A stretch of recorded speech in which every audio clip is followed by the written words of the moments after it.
Well, rise and grind, DMV. Happy Saturday. We are waking up to lots of sunshine across the area, and overall, the weekend forecast not looking too bad. So keep it here. We'll break it down for you coming up. This morning on DC News Now, 2 people shot near a Safeway in DC last night. Who police are looking for?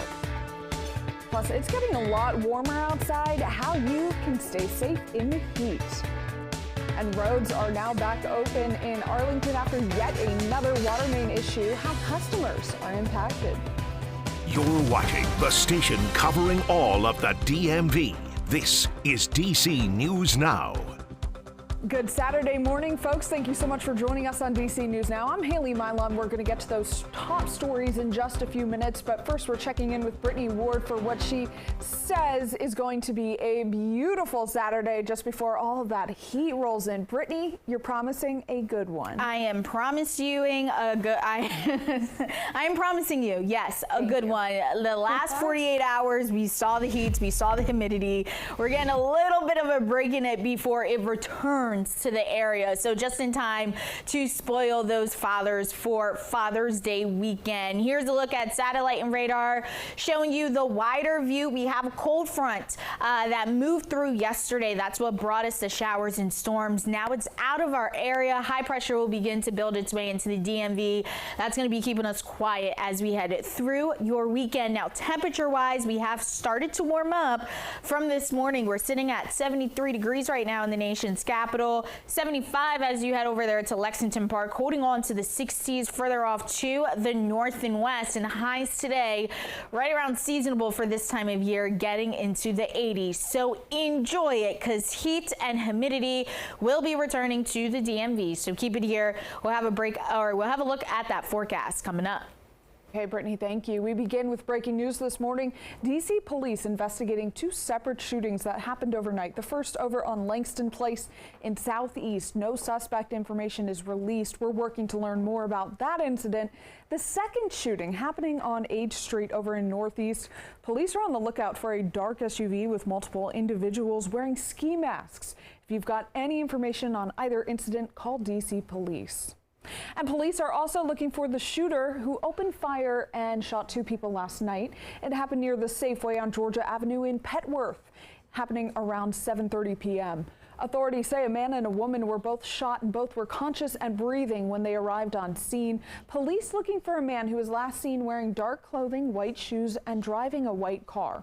Right now, we're still working to learn the motive for the shooting. Now to Prince George's County, a car show in Accokeek ends in gunfire. 2 men killed and another injured on Thursday night. It happened at a shopping center parking lot on Berry Road, where hundreds of people gathered for that show. Police say Patrick Savoy and Sheldon Proctor both died at the scene. If you've got any information on the incident, call police. New details on the hit and run that killed a 62-year-old man in Southeast DC this week. His family sharing with DC News Now his impact on loved ones. Impact is severely great. You know, we hurt, we cried, tears was flowing all the time. If it's not flowing for my daughter, it was flowing from me, because I love my son-in-law. He was a good husband to my daughter. This mother-in-law still struggling with her son-in-law's death. Police say Alton Kelly and his wife were near the crosswalk at Alabama Avenue and Naylor Road when a white Ford Taurus hit the couple. Investigators say the car kept going, dragging Kelly under the car. Kelly died on the scene. He was a kind, generous man. You know, he was very kind.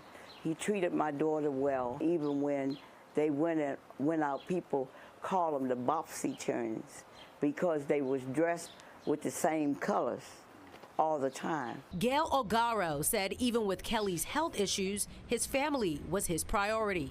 The doctors was trying to get at least the eye that was still left to see, to function, because his theory was, I at least want to see to take care of my family. That's our Tosin Fikile. Thank you for that reporting, Tosin. Well, we're just days away from primary election day in Virginia. Voters will cast their ballots in key races, including the Republican primary for U.S. Senate and several other key congressional races. Here are a few reminders for voters before heading out to the polls. First of all, you need to bring a valid ID.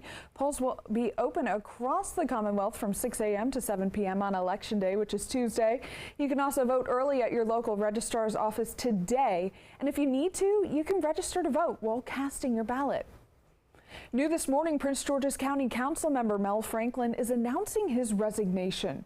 Franklin served 2 terms representing District 9 before being elected an at-large council member serving the entire county.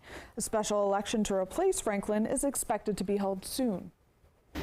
Roads in Arlington are back open after yet another water main burst. It happened yesterday on Kirkland Road off of 17th Street. The break impacting about 50 customers in the area, but this is the second water main break to happen in Arlington in a week. The last break led to a boil advisory for thousands of people. Developing in D.C. right now, city leadership is calling on D.C. public schools to pause a construction project after families in Ward 7 say they were blindsided by district plans. Under the plan, DCPS will place trailers on the athletic fields at Knoll Elementary School for the next 5 years. Those trailers will be used by students rotating schools in the area where upgrades are taking place. But that means that students at Knoll will lose access to their fields. Families rallying against the plan, saying they were only notified about it last week. Council Chairman Phil Mendelson is demanding DCPS rework the plan, ensuring Knoll students still have access to outdoor space. Montgomery County leaders and community members gathered to break ground on a new one-of-a-kind zero-emission bus depot. Our Kevon Dupree attended the ceremony, and he has the story for us this morning. Leaders say the new transit depot will be great for commuters who rely on public transportation and a big step toward Montgomery County Department of Transportation's goal of zero emissions by 2035. It's my distinct pleasure to welcome you to the groundbreaking of the nation's largest renewable energy-powered transit depot. Breaking ground on the David F. Bone Equipment Maintenance and Transit Operations Center. The 2 depots we have are eventually going to power 335 zero-emission transit buses. And MTOC alone is going to accommodate 200 zero-emission buses. The depot will be unlike any other in America. It will feature electric charging stations and on-site green hydrogen production to power the county's fleet of electric and hydrogen fuel cell buses. I am thrilled to live in a county and to serve a county that really is leading by example and really is paving the way for jurisdictions around the country. Leaders say this will play a key role in encouraging more community members to take public transportation, which will reduce traffic and the amount of carbon dioxide emitted throughout the county. The community that we're sitting in is proud of this project. So it's not just government folks who are proud of this project, it's the residents who are here, who are excited to see this come online and excited to know that this is a part of their neighborhood. And officials say the project is expected to take about 18 months to complete. Reporting in Durwood, I'm Kevon Dupree, DC News Now.